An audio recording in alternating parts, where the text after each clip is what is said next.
So thank you all for agreeing to do this.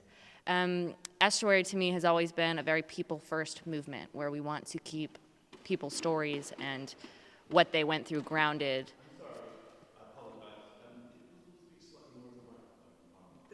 The microphones don't work, sorry. This is just, no, it's okay. We're having some technical difficulties. So if you guys want to move in closer, we're going to try to speak as loud as we can. But this mic is really just to see if we can record some audio, maybe salvage something together, because I know I'm going to get some angry emails about why aren't the talks out to the content monsters. Yeah, if you can't hear, come to the front. So we just try to keep people's stories front and center, to keep it grounded and help keep that humanity. So I wanted to start this by being able to have a chance to share people's stories and kind of figure out, just who you guys are and what your journeys were. So to start, why don't you just give me a 2-minute introduction, each of you, of who you are now, and then we'll spend the next hour going back and trying to figure out how you got to where you are. So Zahira, do you want to start? Yeah, so hi everyone. Actually for me, not for you guys, but for me, it's actually a blessing the recording has failed because I wasn't sure if I was going to do this panel until about 2 minutes ago. And that's because my background is that I grew up in a very religious family, and then I apostatized from that family, and I apostatized from Islam. So there is some risk here. And then I had a long and very happy kind of period for like 10 years where I don't think I ever was like a committed atheist or materialist, but I just sort of thought that functionally that's what my life was. I've always had this sense of what I call like existential dysphoria, like I never even wanted to be alive or thought I should be alive, and I kind of had quite a nihilistic view of the world. Not that I wanted to, that was just my experience of the world. In my professional life, I'm a human rights lawyer. By background, I do other kinds of law, so I see a lot of the worst things that people do to each other, and I could never reconcile that with a world in which there is a personal God. I don't mean a God in the sense of like a first mover, but I mean a God who cares about people and humanity. So I had the experience of living in an indifferent world. And then completely unexpectedly, a couple of years ago, I don't really know how to describe it, so maybe we'll get to it not in the introduction, but I had a very strange religious experience in a church, in St. Peter's Basilica in Rome. So I blame that very beautiful building for where I am now, which is trying to figure out what the hell is going on. And since I came back from there, it's not that I just had an experience there. Since I came back, I felt like the world has come alive. Like I used to walk past churches and it feels like now they're glowing to me. I notice the trees more and the colors more. And really I'm just trying to figure out what on earth that all means. And we'll talk more about that later, so thank you. Good morning, everyone. I share your sentiment. I'm a little bit excited that this isn't being recorded because in the age of YouTube, constantly the thing in my brain is like, oh man, if I say it this way, it could be clipped and taken out of context. So you guys get the unfiltered me this morning. So congratulations. My name is Jared. I'm an atheist. I am a former street preacher, a former chaplain, a former worship leader, and I've got a degree and a half in theology, something like that. I have a series called Atheist Church Audit, where I hopscotch around to different churches, cathedrals, temples, cults, wards, and I explore it as a non-believer, an outsider, just trying to gain a little bit of perspective. I kind of identify as, I don't really like the term non-resistant non-believer, but something along those lines. I don't have any desire to tear people's faith down. I want to see where we can meet in the middle, and I want to, since this isn't being recorded, I want to antagonize Christians into being the best they can be. Yeah. My name's Nemo.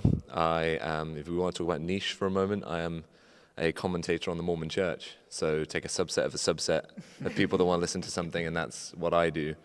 I grew up, I'm a third-generation member of the Mormon Church. I was excommunicated 2 years ago for having a big mouth about the Mormon Church. And having not learnt my lesson, I'm now here today to talk to you about that journey and about Mormonism, probably in some way or form. Thank you so much. So I was raised, this will make a lot more sense, I think, to the Brits in the room, but I was like culturally Christian. Background Christianity, I think of it as like Radio 4 turned down low, just like burbling away in the background, but not at all formative in my childhood home. My mum was, I think, nothing, and had not thought about it sufficiently to call herself an atheist or even an agnostic, but church was for posh people, essentially. There was a real anti-elitism instinct in her working class clan, and understandably, for her family still, it's just not something that they think is for them. It's for posh people. And my dad was, I think, very quietly, but truly a Christian. But it was in the background of my childhood, and then I was taken by a friend to a church youth group looking for boys, frankly, and for more sugar than I was allowed at home. I do feel like most of the youth group evangelism is achieved through sugar and hormones in a way that I'm like, who's done the ethical reflection on that in youth leader training? And was taken to a big Christian festival, since disgraced, as many of these things get tinged, but had a very, very, something happened, had a powerful encounter, was knocked off my feet. My friends who take a lot of psychedelics say it sounds like not unlike the things that they experience on psychedelics. Profoundly transformative encounter with the love of God. And then I had 10 years of being a very happy, clappy Christian. I look back on that phase with a lot of affection. I found a lot of community. I found a lot of goodness. I found a lot of freedom. I found a lot of health, actually, in churches. And then I went to work for the BBC and started working on a TV program about the Bible and actually read it for the first time. Like, oh, hello. This is not just the 9 nice verses about there's a plan for my life.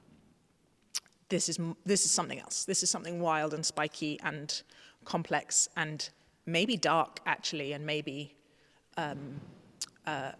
harmful, and had a very bleak period of everything falling apart under my feet.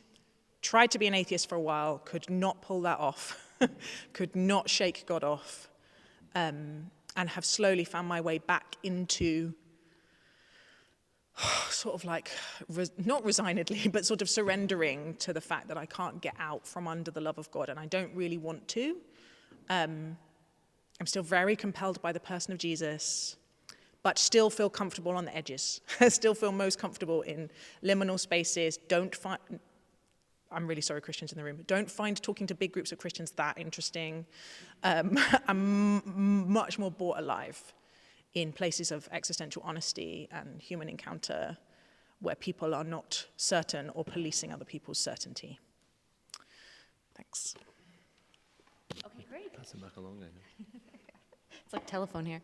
No, thanks. That's really good background. I mean, some of you guys have already addressed this a little bit, but let's just start with your upbringing. Like, what kind of household did you grow up in? Was it particularly religious, and would you say that you yourself were accepting of that religion, or was there always a tension from the beginning? My upbringing was very devout. It was a very devout home, and some of that was really wonderful. Actually, in my family, there was a lot of emphasis on things like feed other people before you feed yourself, and there was a big obligation on it is your duty to go and visit the sick, and so that part was I really valued that.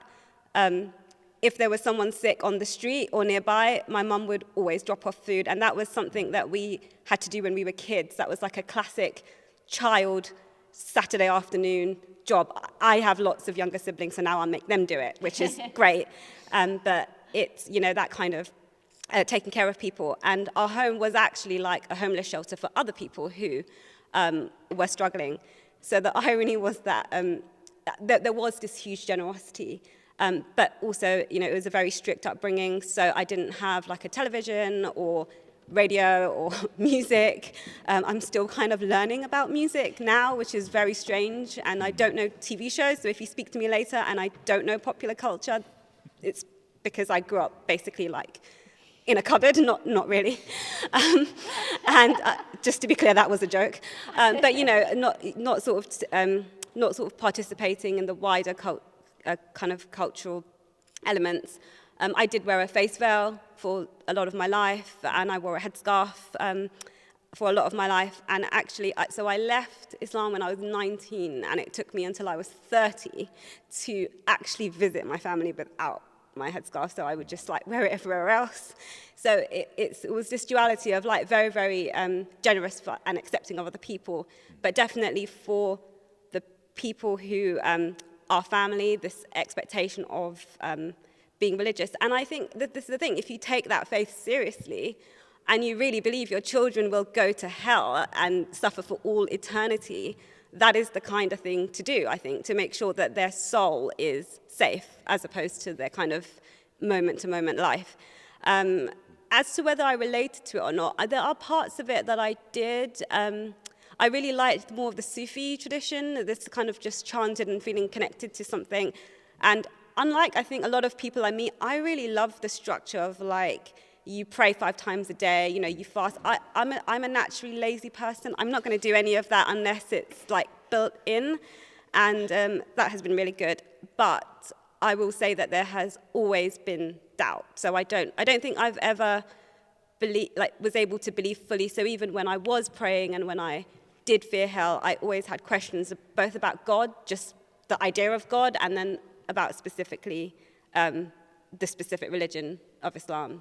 So I think, yeah. That's excellent. I grew up in a fairly rural community. My dad is a doctor, and so we were kind of the affluent kids on the block in a very rural town. When I had my come to Jesus moment at 13, I consistently found myself being the most, passionate, exuberant Christian in most rooms that I walked into. I think to differentiate myself from most of my atheist colleagues, I would say that I never had the experience of having religion shoved down my throat, right? Like I never had a domineering youth pastor or bishop or evangelist who was telling me how to do Christianity. I think because of the context that I was raised in, I knew that my pastor didn't have a college education. Most of the Christians around me didn't have a college education. And I realized if I'm going to do this thing, I have to figure out how to do it on my own. So that was kind of where I was raised. And so, there was what would you call it? Autodidactic element of my faith. And then there was a deeply personal, deeply euphoric, experiential element, right? Cultivating a relationship with the Holy Spirit was my everything. I would wake up at 5 a.m. every morning before high school, and I would dance and pray for an hour before classes started. And then I'd go to school, and then I'd preach sermons and, wag my finger at, kids for doing naughty deeds, and it was beautiful.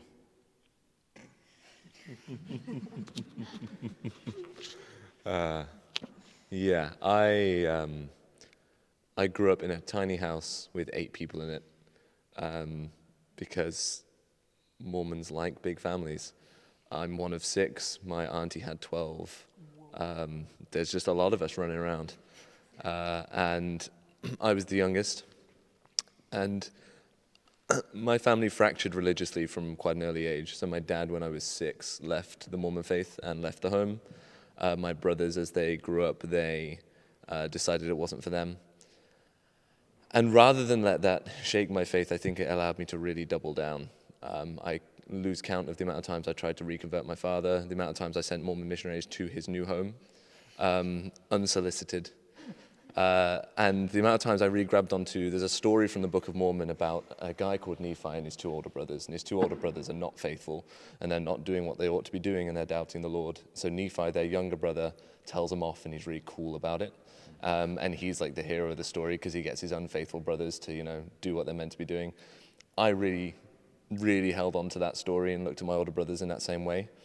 And so I think my upbringing was one of, in some ways, isolation from others that was created by myself through my zealotry, through my real commitment to this faith. But in other ways, it was a desperate desire to have a positive impact on others, to really share what I thought was positive about my faith and what I thought it could bring to people's lives. And I really, really committed. I was a Mormon missionary. I then got married at a very early age. And, I went through all the steps of what, if anyone knows about the Mormon faith, you would do.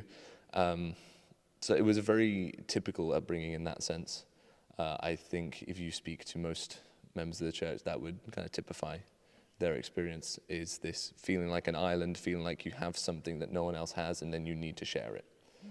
So that was kind of my growing up Mormon. Thank you. I feel like I said some already, but maybe I'll just add, I think for me, so I had, my parents still live where I grew up, which is a little village on the outskirts of Basingstoke, which is like one of the most boring towns in a fairly boring county in southern England. And I just feel like my entire childhood was middle everything. Middle, and in a way that I'm very grateful for, right? Like, it was safe, my parents were loving, but we were just middle everything. Middle class, middle of the road. And I had a friend come visit me and in my parents' family home, and he said, "Oh, you grew up in Privet Drive." And that really sums it up. Like, small, suburban-ish, just like real value on middleness, as far as I can tell. And I was this kid who was like hungry for adventure and transcendence. And I read all these novels and I wanted to be Gaelic or something else, right? I didn't want to come from this vanilla place. And so for me, my encounter with Christianity was about that, was like a seeking of ecstatic, transcendent meaningfulness in a life that was very safe and stable, and therefore I was bored out of my brain. Sorry, it's a bit of psychological. Shared too much. So for all of you, what were sort of the first signs of disruption for your faith? Was there a moment that sort of started turning everything? And I guess, how did you respond to those disruptions? Anybody can start. I guess I'm starting again. There wasn't one moment, so there were a few moments that stand out, but what I will say is, I think I always found it hard to believe in the goodness of God, always. And like I said, I've always had this feeling of existential dysphoria. Like, I thought that being alive was the most insane thing for sentient people. So I actually, I should have died at birth, basically, and I always was like, why did they save me? Clearly, I can't handle this. And I look around at everyone, and I'm like, why do they keep saying this life thing is good? And where is this good gone? And as I said, I did a lot of work with people who have suffered really the most intense horror.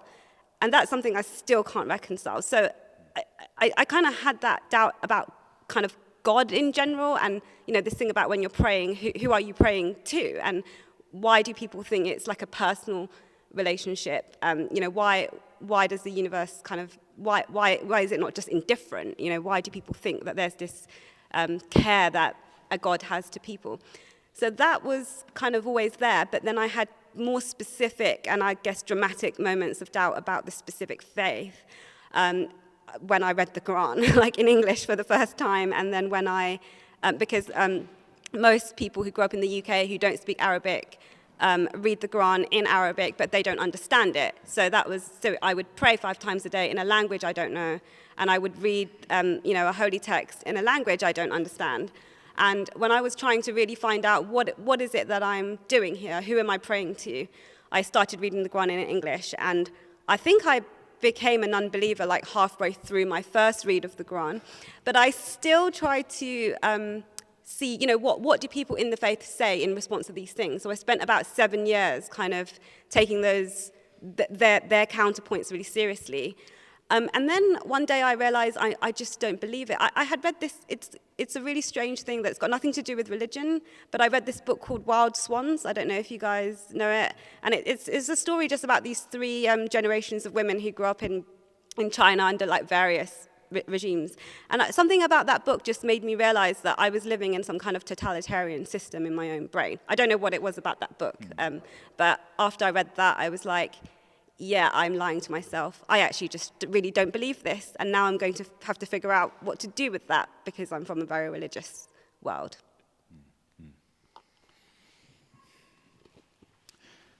So I often tell people that I started losing my faith the moment that I gained it.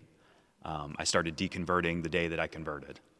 For me, Christianity was an existential lifeline from nihilism. My come to Jesus moment was Christmas of 2007, and I got hit, like square in the face with my first existential crisis, hyperventilating, crying, the whole 9 yards, and I needed Christianity to be true. I needed there to be a God to rescue me from this horror. So coming to faith for several years was trying to gain a sense of cosmic foothold, a sense of epistemic certainty. So, for me, that was a 2-pronged approach, right? It was studying apologetics, studying the historicity of the Gospels and these types of things in order to say, hey, I have a logically valid reason to pursue this and to believe that life is not meaningless. And then on the other hand, it was, exploring the spiritual and cultivating a personal relationship with the Holy Spirit, an experiential Christianity. And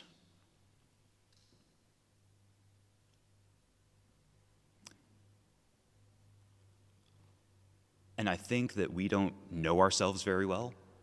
And I think that, belief is not often derived from syllogisms, right? I was in a cult in the Netherlands for a little while, and Which cult?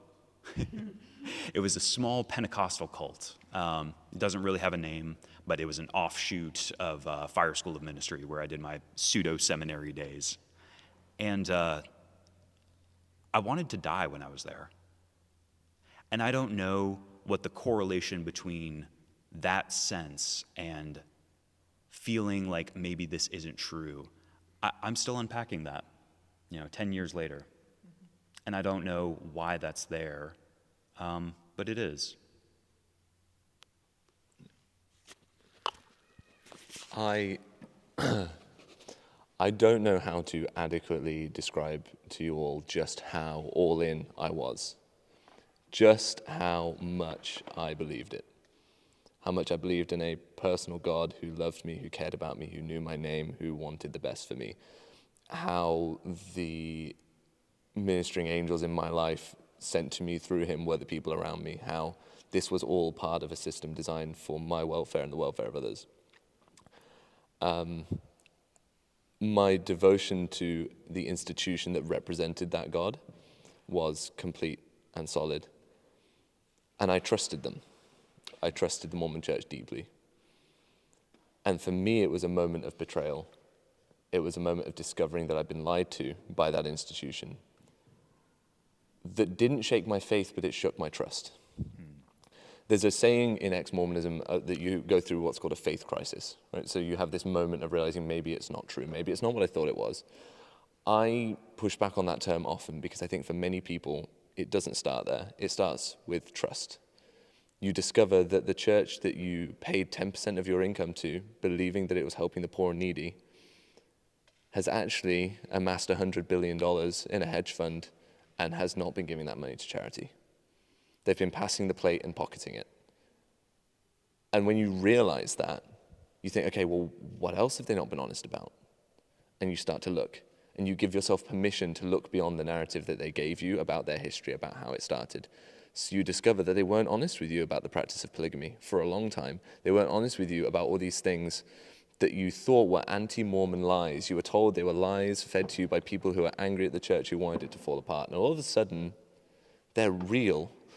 And worse than that, the church has released a series of essays on their website that you didn't know about, admitting that these things are real, because finally the information age has caught up to them. And you think, what is this thing? I still have faith in a God that loves me, but maybe he's not here. Maybe he's somewhere else. And now I need to go find him. And that's hard, and that's difficult. But also you've spent your entire life as part of this tribe, as part of this group of people that, as I described before, feel like an island. You feel distinct, you feel different, you feel special, chosen, whatever the words might be. They're still your people. You still have this distinct cultural heritage with this other group of people. You have practices, you have beliefs that all bind you together. You don't want to abandon those people. You don't want to leave. And so for me, what happened was I no longer trusted this church to be honest with me, but I was sure as anything going to be honest with my people, with my tribe, with the people around me. I was going to talk honestly about this stuff if no one else was. And so that was my moment of, okay, let's have honest conversations then.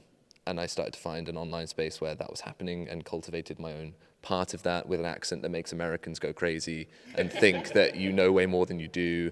And so, really pressed that advantage. And yeah, that's how it all started for me. Thank you.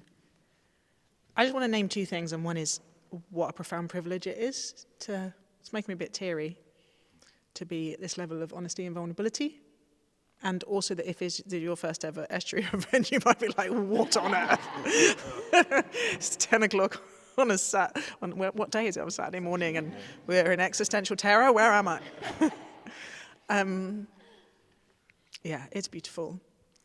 So I don't, I got disrupted in and then disrupted out.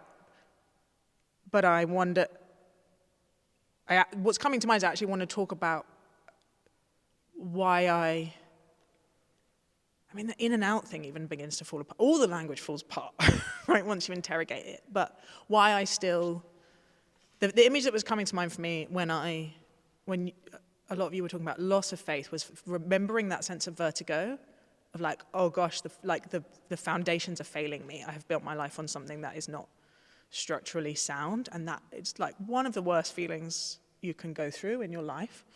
Identity, belonging.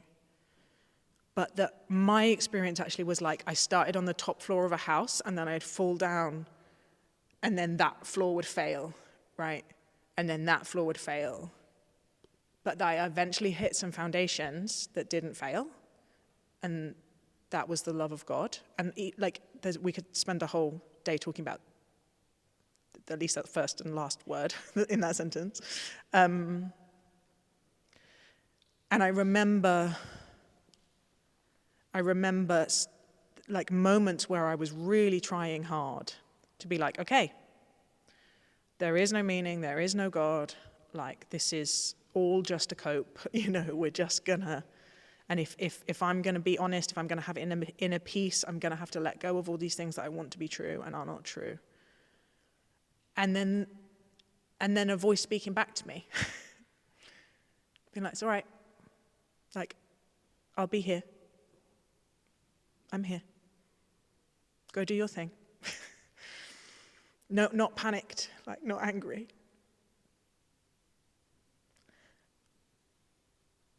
Yeah, and realizing that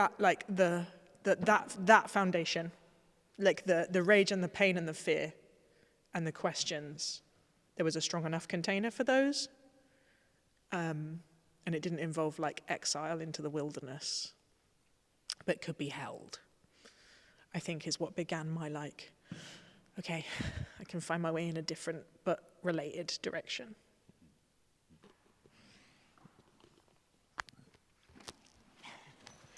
Okay, great. Well, now I want to kind of explore a little bit of how these disruptions factor into what you do professionally? So, Sierra, why don't you start? I always have the least time to think on the spot. No, it's fine. Oh, there you go. Sure. Right, off you go. Yeah, I was like, the three of us probably have easier. Hugely. So I worked at the BBC for a long time, and then got frustrated, having been through this like dark night of the soul, whatever you want to call it, came out with this like deep hunger for honest conversations and to talk about meaning and to talk about what a good life is, not be afraid of this questioning impulse. And I was making radio programs at the BBC and thought that would be the best place to be, but actually there's so little tolerance, even in the really good places. Like I work on the Moral Maze, which is a Radio 4 program where there's like 45 minutes to talk about the big questions, but still you can't get ideas passed unless there's some bloody anniversary or there's something in the news.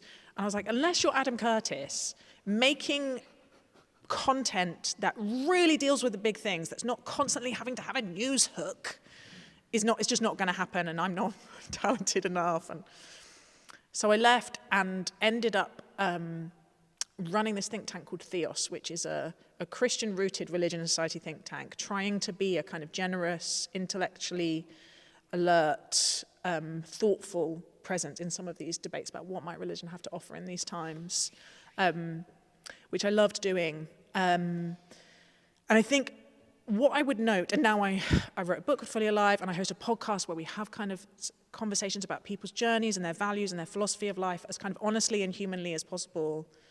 And what I've learned is, I think, wherever you start, philosophically and spiritually, unless it is rocked, right, unless it is torn down or challenged, and maybe you kind of re-find your way back for yourself, or maybe you don't, but the people who've not done it, I prefer people who have done it, right? There's like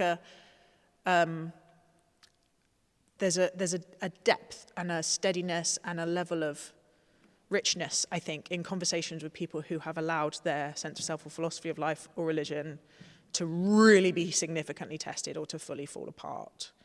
And that's why these kind of spaces are so great, because it attracts people. But what I'm trying to do in public is to just normalize that the questions and the longings are normal, and not being certain about it and needing to tidy it up with a neat tribal bow and be like, my gang have the answers, is also normal. Thanks. I was prepped for this from the time I could speak, I think. I was that child who asked why too many times, just too many. And I think that led into a discovery about the church that I belong to, and started with a series of Facebook posts asking why. Why this? Why that? Why? For example, I didn't know that black members of the church were not allowed salvation within Mormonism until 1978.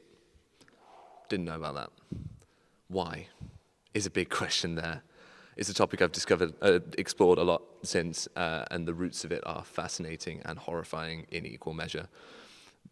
But I think how this led to what I did professionally, like I said, I needed to be honest with my community. I needed to be honest with myself. And I was, in some ways, still accepted. There's a certain level of, in a patriarchal society like Mormonism, being male means people listen to you. And I was still being listened to, even as I was essentially just a gadfly, just constantly pecking and going, well, why aren't we talking about this? Why aren't we talking about that? I was at a congregation in Oxford, which also helped. My ecclesiastical leader was a philosophy fellow at Corpus Christi, and so he and I could sit and have the sort of conversations that you don't normally get to have at church. So I was in a very theologically liberal space that allowed me to maintain my community while also being very irritating to the orthodox amongst us. And I was able to sit in that space for a long time. And so I felt comfortable doing so because it felt honest and it felt true, and I still had the underlying faith necessary to profess belief in Jesus and a God and all those sorts of things. So I could come at this from a place, honestly, where I still had religious faith, but I was now willing to talk about things that to many are no-go areas because they would undermine such faith. But during this sort of exploratory phase of asking those questions, my faith remained. And I knew two things. I knew that my faith wouldn't look the same as time went on. And it was a great lesson in the fact that life changes as you go through it. And I also knew that I was on a ticking clock as to how big my sphere of influence could get. When you start a YouTube channel challenging the Mormon Church, which loves to tightly control its own narrative, there is a ticking clock about how long it will be before someone taps you on the shoulder and says, maybe you ought to stop. So I lived with that like a Damoclean sword over my head for a long time. But it felt honest and the right thing to do. And I was fed up of dishonesty. So I had to take that under my own charge and choose to be honest.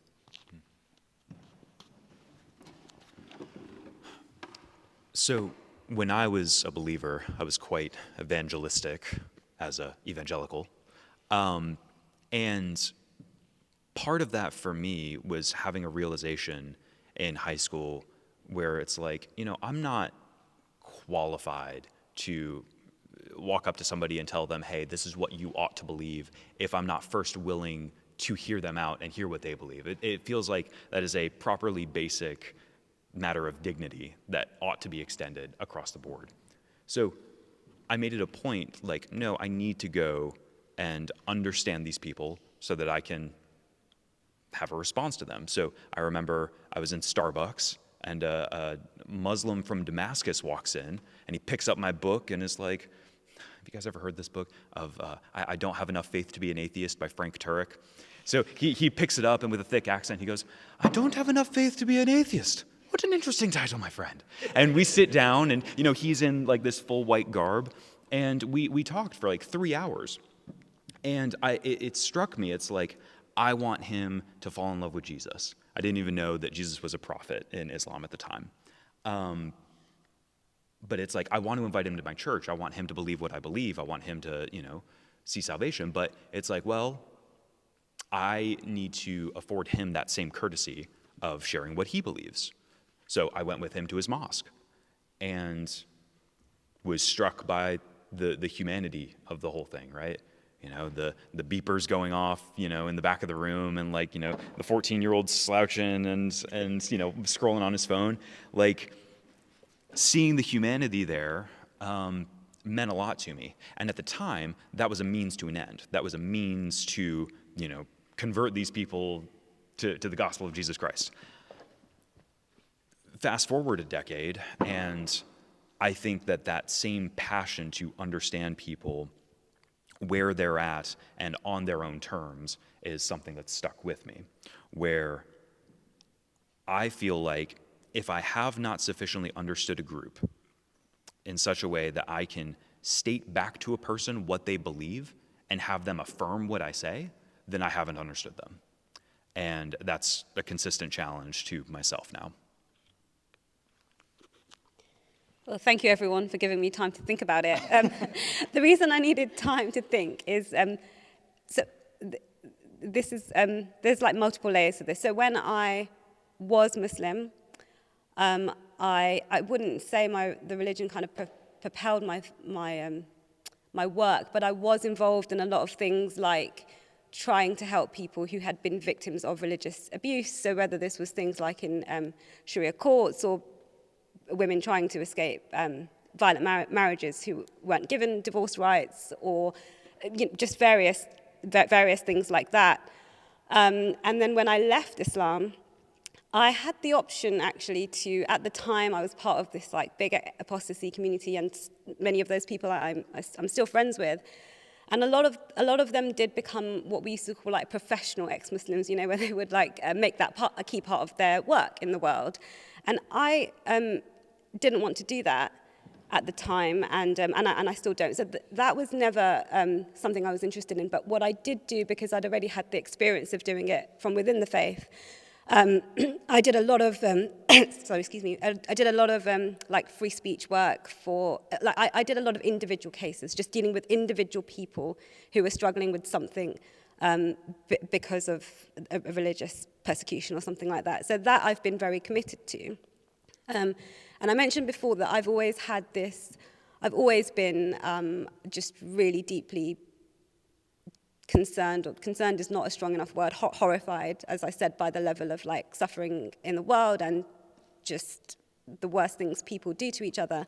So I started a career in human rights law, and I quickly realized that I am not the person who can do this job, because I can't separate myself from clients. You know, there were colleagues of mine who could compartmentalize, and I couldn't, and I didn't feel strong enough to cope with their pain.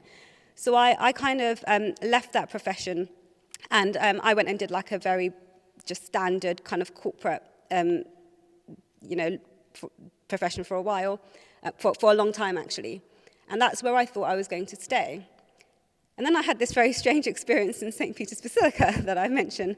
And then I don't know why, but when I came back, I was like, well, I can't keep doing the corporate thing anymore. I'm just wasting my life. And even though it didn't, to be clear, it didn't feel like a waste at the time, because I have a large family and I support them, so I think that is valuable. But I didn't quite know what to do with that. And the experience I had in St. Peter's Basilica was directly tied to this like attunement I've always had to suffering. But the difference is, when I had this experience there, I suddenly felt flooded with so much love that I felt like I could bear all of the suffering of the world, that I was actually strong enough to do it. And I felt it for such a brief period of time that as soon as it was over, I started bargaining with myself. I was like, no, I don't mean that. I don't want to bear the suffering of everyone, actually. But I did feel that I was changed somehow. So I knew I couldn't kind of look away from all of this ugliness that had always bothered me. But I didn't know what to do about it. And then last year, I was baptized. And when you're baptized, they tell you, God has chosen you by name. And that's actually very annoying, because then I had to figure out, well, what am I being called by name to do? So I would say that it's changed my profession, but I wouldn't be able to say right now in what way. I know that I want to reconnect back to helping people in the worst of circumstances. I don't know how, but I still don't want to make a career necessarily out of like converting people out of a religion, or kind of doing critiques of religion. I want to do just the sort of like practical legal work of protecting people's individual rights when they find themselves in that situation. But then beyond that, in some other way, this is an insane thing to say, I think, for anyone to be able to do, but to find some way to become a light to the world, as they say. And I have no idea how to do that. So if anyone has any ideas, let me know. I'm trying to figure it out. All right, thank you for that. I'm just, so moved by all your stories. Sorry, I'm emotional. I shouldn't be moderating this. I'm too emotional for this. Okay, so I want to move on to a couple specific questions, and then I'll open it up to some questions between you guys. And I want to start with Sahira and Nemo. You've both been excommunicated. What is that like? What was the experience of that you did not expect that came out of that? Very hard to describe. It's really hard to put into words, except obviously it's very hard. It's very hard to know that you lose everyone you love. And I think what's really hard is it's not that I could only feel my pain, I could feel theirs. And I think, and this is something I've always been, in this apostasy group, I was always unusual in this sense, because I felt a lot of compassion for people who, like I said, if you genuinely believe, if you really believe that your soul is the most important thing, and that out of love, people who love you want to protect your soul from eternal torment, then the loving thing to do is to get your soul in order. I compare it to, I'm not saying it's in reality the same situation, but it's the same idea as, say, somebody who has a child who identifies as another sex or gender, and that child is going to go through surgery that the parent believes will permanently ruin their life. I've heard parents say this, that the loving thing to do for my child in that moment is to protect the integrity of their body, even if they hate me in that moment. So that was really painful. But the unexpected thing has been that it was not permanent in all cases. It was for some people. I would say it's been about 50-50. I've actually been surprised by how many relationships that over the years, after a very long rupture, I have been able to maintain again. And I was always very committed to doing that. And I'm very grateful that I still have around half of the people still in my life and who are very supportive of me. And for that, I am deeply grateful. And the other thing I'm grateful for is how many kind of like, chosen families I've made.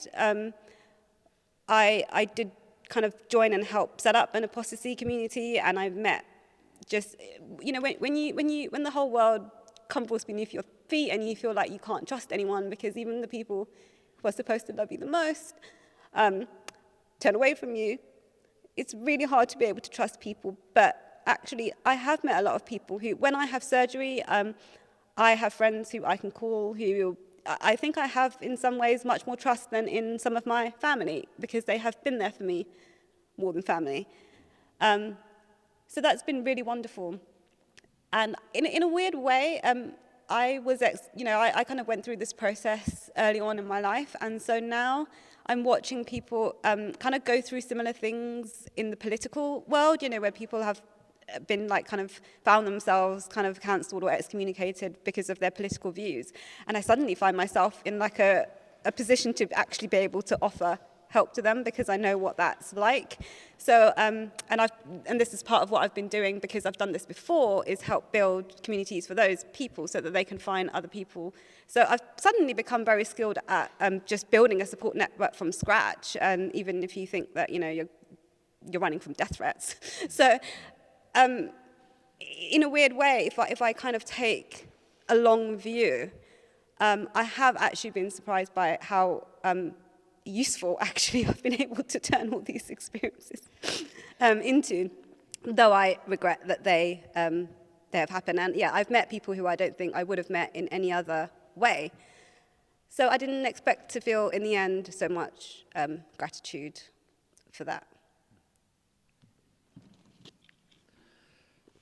Okay. You'll allow me to deflect from my own emotions through witty anecdotes for a moment. We might be able to get serious. I was excommunicated 2 years ago, almost, it'd be 2 years ago in a couple of months. And like I said, it hung over me for a while. I have watched and known people to be excommunicated over the years. So when you start into this sort of space of post-Mormon commentary or progressive Mormon commentary, you look back at the big names, people like Fawn Brodie, who wrote the first unauthorized biography of the prophet Joseph Smith. She was excommunicated for it. You have people like the September 6, a group of 6 scholars and academics at church universities and other places who were excommunicated for writing articles that the church did not care for. You have Sam Bishop, who was excommunicated for advocating for the rights of children to not be asked sexual questions by an ecclesiastical leader in a closed room. The church instituted the changes he asked for, but they excommunicated him afterwards. And so I understood that if I wanted to make a real difference, the price of that would probably be my membership within the community.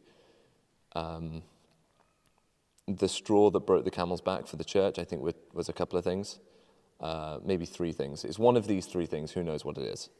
It's me flying to Texas and back in 72 hours to stand for 3 minutes in front of a town council and say the church is lying to you about how big this temple needs to be that they're trying to shove down your throat through lawsuit.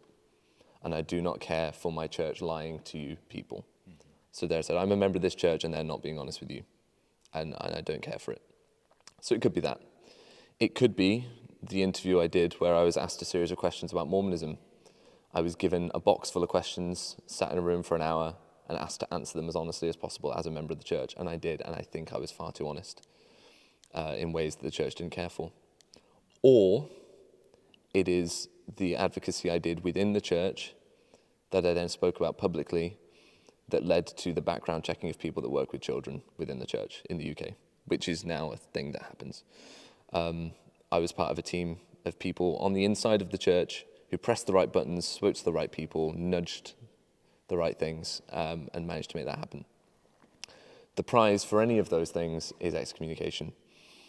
And so I was sent a letter inviting me to a church disciplinary council that I was told it was optional to attend. They would make a decision either way. But if I wanted to be there and say my piece, then I was welcome to attend. And I went with my wife. I went wearing my white temple suit.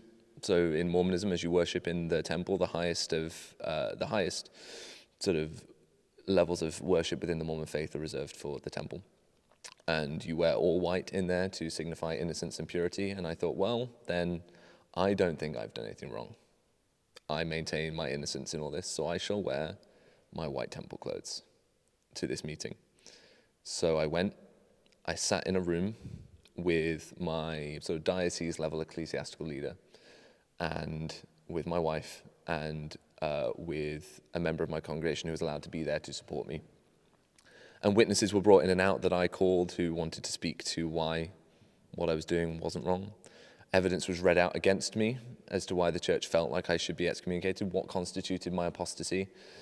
And I read them 8,000 words of defense in response. 2 allegations that I only heard once I was in the room, but I had a fairly clear idea of what it might be that they were upset about.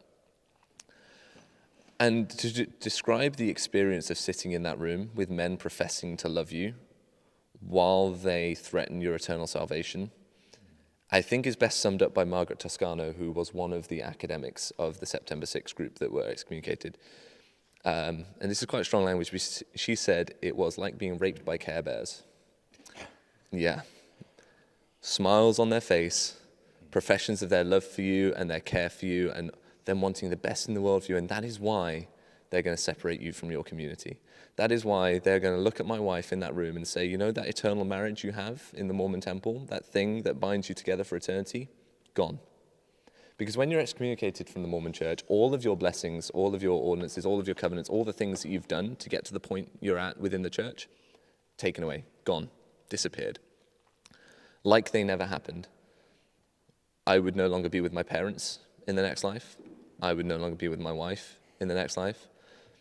And more than that, my standing within the community that I love in this life would be irreparably damaged. I wouldn't be able to speak publicly. I wouldn't be able to pray. I wouldn't be able to teach a lesson. I wouldn't be able to contribute. I could be in the building, but I'm not allowed to participate. I'm not allowed to wear sacred Mormon temple garments. Had to get rid of all of those, which act as underwear in Mormonism. So I had to go and look for underwear at the age of 26 for the first time in a long time. And just everything about my world changed overnight. And I knew in the room that a decision had been made, because I knew when I went in, the decision had already been made. It was a kangaroo court. They wanted me gone. Someone in Salt Lake, the prophet of the Mormon church now, is someone that I've had personal interaction with through this journey, which is a story too long to get into here. But he was upset by the conversations that he and I had. He has the power to press upon my local leadership and say, this guy has to go. And I think that's what happened. So I walked out to a group of people who stood out there in the night with banners in my support and candles, and was embraced by a community that I had built around this idea that there is another way to be a member of the church. You don't just have to ignore the problems. You can talk about them. You can be honest. You can be open. And that was it. A few days later, I got a letter saying, yep, you've been excommunicated for apostasy. You're no longer allowed to do X, Y, Z. These things have been cancelled and whatnot. I appealed it. I got a response from the prophet of the Mormon church saying, no, we agree. You are excommunicated. You are an apostate. And that has been my life for the past few years. And we can get into what that looks like at some point. But yeah, that's what excommunication of the Mormon church looks like. Okay, great. We're getting close to time, so I want to ask Jared and Elizabeth a question, then I'll open it to questions between the two of you. You both have conversations often with people who you, from all different backgrounds, you probably often disagree with. What is it like engaging with people who fully embrace the ideology you rejected?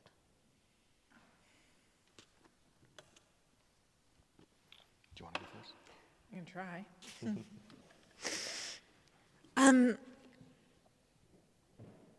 So I'm struggling with that question a bit because it feels like talking to anyone for me, right? I'm not starting with,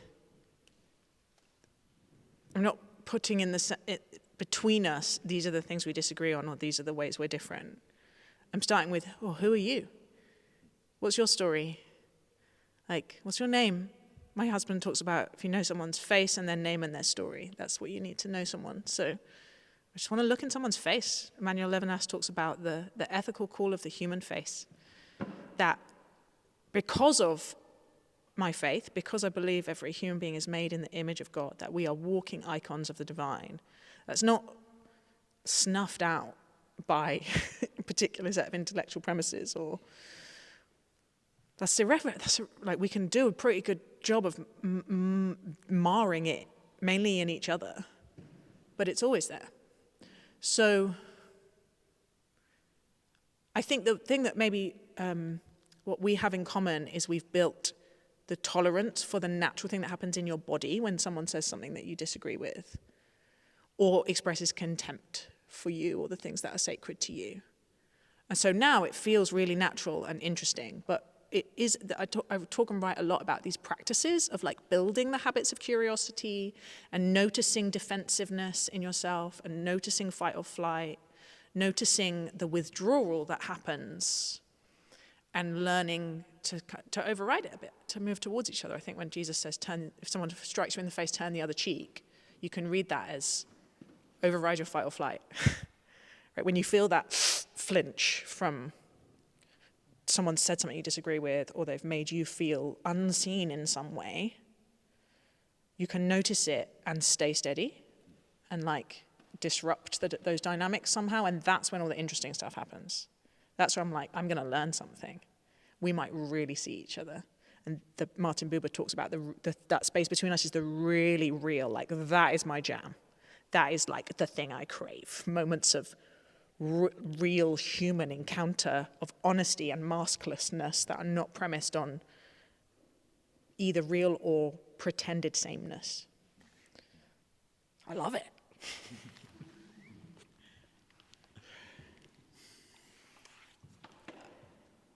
I love talking to fundamentalists, and like real, hardline conservatives in various faith traditions.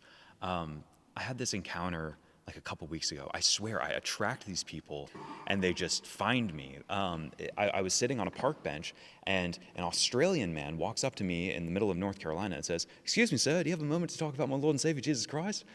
And first of all, why was he Australian? I need answers. I think that I find that I love talking to fundamentalists and having their cognitive dissonance highlighted. And I think that often my temperament and predisposition to be smiley and agreeable sometimes makes people uncomfortable in a really weird and unique way, especially in traditions that hyperemphasize the idea of, it's us versus the world.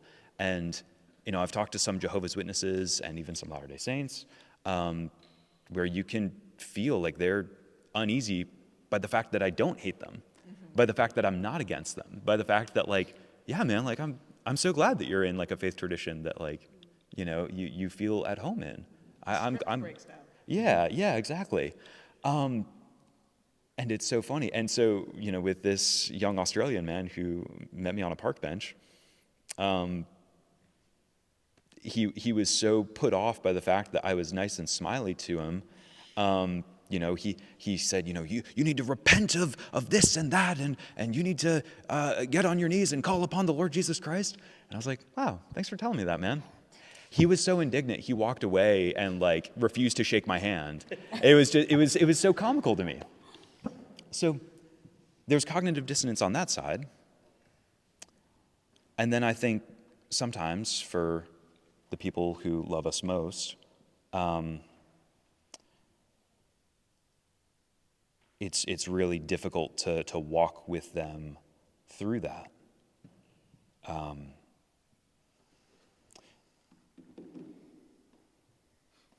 My parents have been grieving my spiritual death for the past 8 years.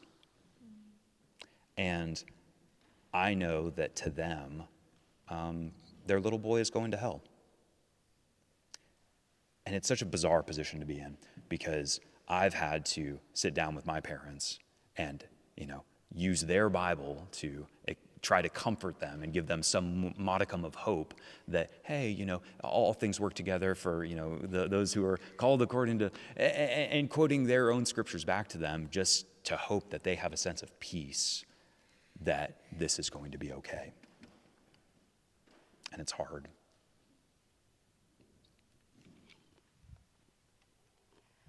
Great. Do you have any questions for each other? It's okay if not, but I wanted to give you space to.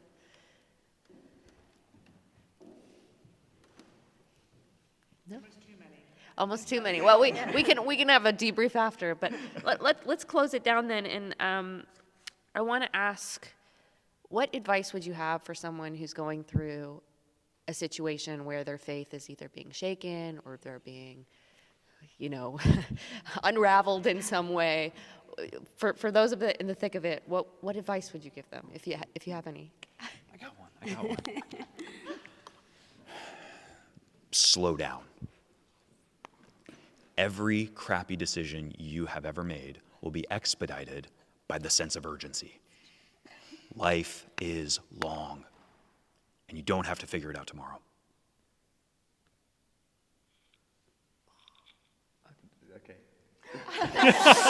Okay, all right.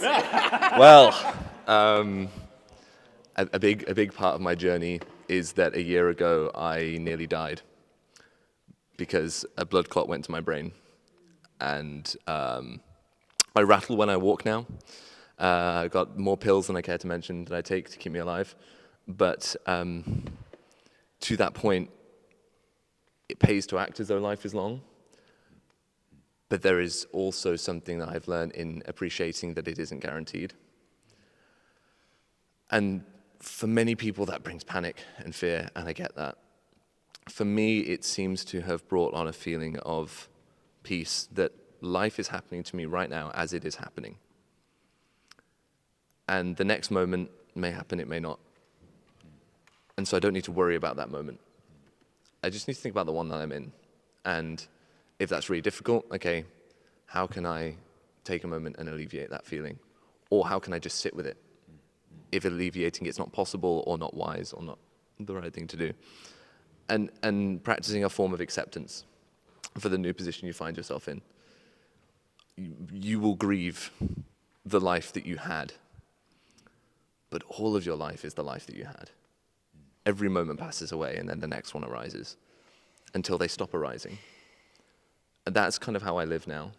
And so I think, okay, there might be lessons, there might be things to learn from that past life. But I'm not even going to look to the future. I'm just going to look to right now, who am I around?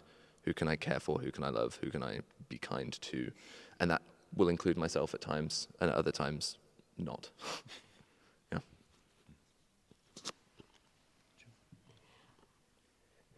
It's very hard to give general advice, so I'm going to split it into a few different situations. The first one is, so I have my experience, and then I, as I said, had been building this many apostasy groups for like many years. So the first thing I would say is figure out if you're in physical danger first. I work, one of my many side jobs is I do a lot of free speech cases, and my boss in that job did his PhD into ex-Muslims, and for example spoke to a woman who from a Muslim family who was a lesbian, and her parents locked her up in a room, and basically weren't going to let her come out until she renounced that.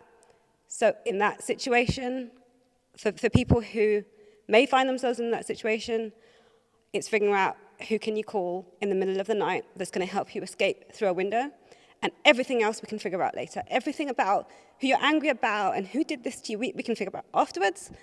Just know how you are going to be safe. And there are organizations that help with that. This kind of group grew into what was called the Faith to Faithless organization, which they also work with like ex-Mormons, ex-Jehovah's Witnesses, ex-evangelical Christians of that kind of very high control form.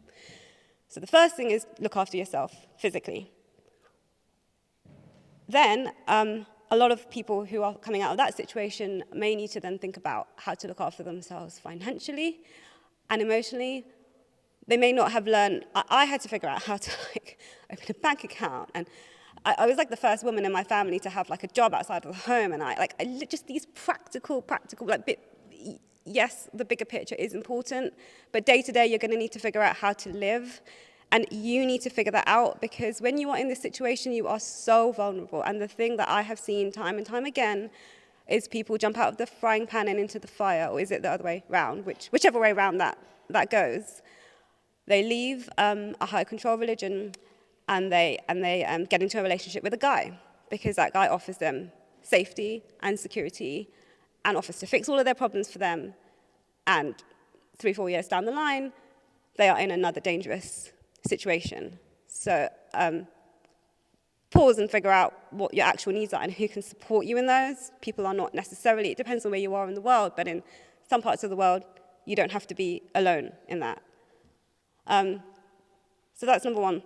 Number two is, on the slow down thing, I think, yes, life is kind of both long and short, but you do, so there's a lot of people I saw in the ex-Muslim group who kind of left, as I said, one religion and then kind of went full scale into another really, really quickly. So it was like, okay, I'm going to reject these sexual boundaries that I had, and now I'm going to go the complete opposite direction and be polyamorous and take lots of drugs and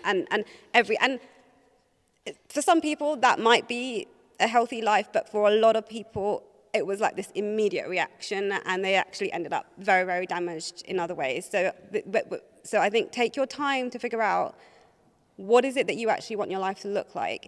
You may have an experience of kind of rejecting something, but you need time to figure out what is the thing that you actually want to build, and find out who you trust in that. So that's people coming out of kind of like a kind of more dangerous situation. On the other side, I don't think I have advice of what on earth you do when you suddenly encounter something that you think is the love of God, but I've taken my own advice. I've taken it very slow. I did get baptized, but I spoke to the priest about it beforehand, and I did say it's basically experimental, and if I think I'm joining a cult, someone's going to pull me out of this. And I haven't figured out exactly what I think about. I have no idea what I think about the theology, but I don't want to think about that right now. I just want to know that I'm not kind of signing up again all of my thinking to something else. And I'm seeing where it takes me. And at the moment, I guess the advice I would say is enjoy that, because I'm enjoying that right now. It's been wonderful, this part. And sorry, I know we have to wrap up, but the other thing I would say for people who are going through a disruption that is on the more negative side, it is not forever. Well, it may not be forever. It may be forever for some people, and I think for those people, we need to help. But again, the benefit of having seen apostasy communities over a longer period is seeing just how many people thought that they would never be in touch with their parents again, and actually 5 or 6 years down the line have rebuilt some kind of relationship. And not everybody wants that, not everyone can have that, but just the kind of immediate situation you may not be in forever. And yeah, I'll stop there. Oh, sorry. I actually think that was amazing. I don't have anything useful to add. Okay, well, thanks so much, everybody. Give a hand for these lovely panelists.